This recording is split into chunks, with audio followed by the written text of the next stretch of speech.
Okay, we're ready. Heart disease is the #1 cause of death in both men and women globally and claims more lives than all forms of cancer combined. Cardiac arrest may be caused by almost any known heart condition and is often fatal if appropriate steps aren't taken immediately. Cardiac arrest does not discriminate. It can affect all ages, genders, nationalities, and races. This is why early recognition and immediate cardiopulmonary resuscitation, or CPR, are crucial for survival from cardiac arrest. Healthcare providers are the backbone of the systems of care in both the community and medical facilities. Advanced rescue measures cannot be successful on their own without solid basic life support, or BLS. This training will guide you through the key practices of high-quality BLS.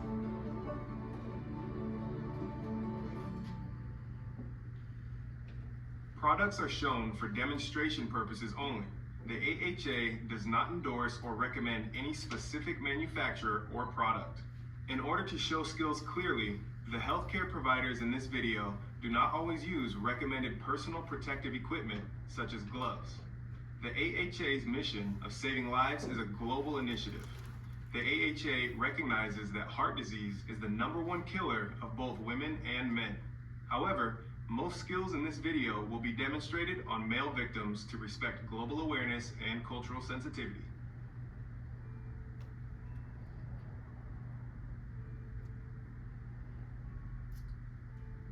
Okay, our first part that we're going to go over is the adult chain of survival.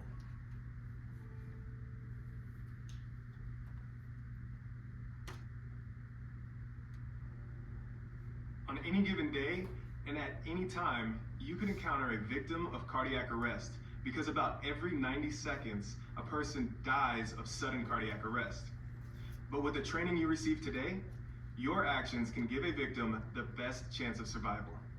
Sudden cardiac arrest occurs without warning or within just a few minutes after symptoms appear. The term heart attack is often mistakenly used to describe cardiac arrest.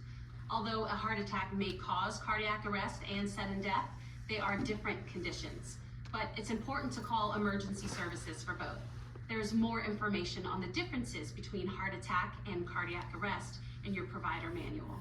Throughout today's course, we'll review the BLS skills you have learned previously, including adult BLS, child BLS, infant BLS, use of an AED, and high-performance teams.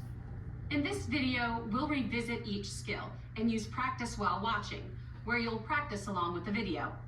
Before you're tested on adult and infant BLS skills, you'll have plenty of time to practice. First, let's talk about the 2 adult chains of survival. One is for out-of-hospital cardiac arrest, and one is for in-hospital cardiac arrest. The 2 chains have 6 links, but the links differ slightly. Both chains include activation of the emergency response system, high-quality CPR, early defibrillation, post-cardiac arrest care, which may be provided in the cath lab or the intensive care unit, and recovery. For the out-of-hospital chain, the difference is the 4th link, which focuses on advanced resuscitation. In this link, a multi-rescuer team arrives and takes over CPR and may perform additional advanced interventions.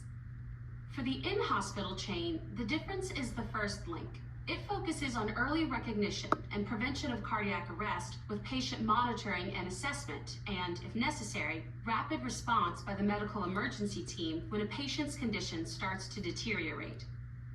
In this practice session, you'll check for scene safety, check for responsiveness, practice chest compressions, and provide breaths by using your pocket mask with a one-way valve. You'll practice while watching by doing 3 sets of 30 compressions with 2 breaths.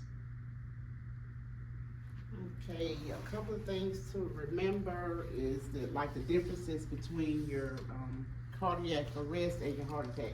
Your cardiac arrest is more of an electrical problem, means your heart is firing, it's not doing what it's supposed to do, it's firing all over the place. And with your heart attack, it's more like of a clotting problem. But either way, you need to get them some help if you can't help them.